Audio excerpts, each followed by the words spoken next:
മുത്തായി നബി സല്ലല്ലാഹു അലൈഹി വസല്ലമ തങ്ങൾ പറയുകയാണ്, യഖിഫൂന അലാ ബാബി ബുയൂതിഹിം, മരിച്ചുപോയ ആളുകൾ നമ്മുടെ വാതിൽക്കൽ വന്ന് നിൽക്കുമത്രേ. മരിച്ചുപോയ ആളുകൾ നമ്മുടെ വാതിൽക്കൽ നിന്ന് വന്ന് നിൽക്കും.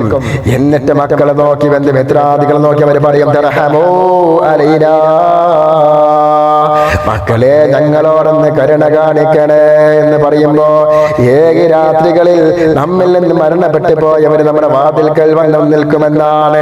എന്നിട്ട് അവർ പറയും, ആരാണ് ഞങ്ങളോട് കരുണ കാണിക്കുന്നത്? ആരാണ് ഞങ്ങളോട് ഒറ്റപ്പെട്ട് കിടക്കുന്നത് കാണുന്നത്? യാവൻ സകനദാരനാ, ഞങ്ങളെ വീടിന്റെ അകത്ത് കഴിയുന്നവരെ, ഞങ്ങളുണ്ടാക്കി വെച്ച സുഖസൗകര്യങ്ങൾ ഉപയോഗപ്പെടുത്തുന്നവരെ,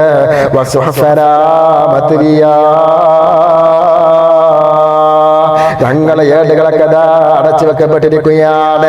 ഞങ്ങളെ കൊണ്ട് ഞങ്ങളായിട്ട് ഞങ്ങൾക്കൊന്നും തന്നെ ഉണ്ടാക്കാൻ സാധിക്കുകയില്ല.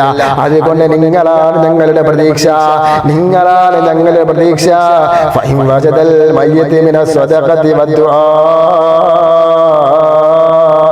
വാതിൽക്കൽ വന്ന് നിന്ന് കരയുന്ന മയ്യത്തിന് വല്ല സ്വതക്കയും ദുആഅങ്ങാനും കിട്ടിയാൽ റജഅ ഫറഹം മസ്റൂറാ, അവര് സന്തോഷത്തോടെ മടങ്ങി പോകുമെന്നാണ്.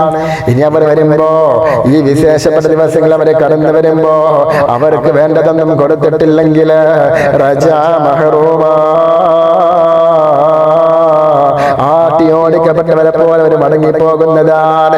മാത്രമല്ല കൂടെ പോകുന്ന ആത്മാക്കളോട് അവർ പറയും, എന്റെ മക്കൾക്ക് എന്നെ വേണ്ട, എന്റെ ബന്ധുമിത്രാദികൾക്ക് എന്നെ വേണ്ട, ഞാൻ സ്നേഹിച്ചവർക്ക് എന്നെ വേണ്ട. കാരണം ഞാൻ മടങ്ങിച്ചെന്ന വിശേഷ ദിവസങ്ങളിൽ അവർ എന്നെ ഓർത്തത് പോലുമില്ലെന്ന് പറഞ്ഞ് പൊട്ടിക്കരഞ്ഞുകൊണ്ട് നെഞ്ചത്തടിച്ചുകൊണ്ട് ആ ആത്മാവ് മടങ്ങിപ്പോകുന്നതാണ്.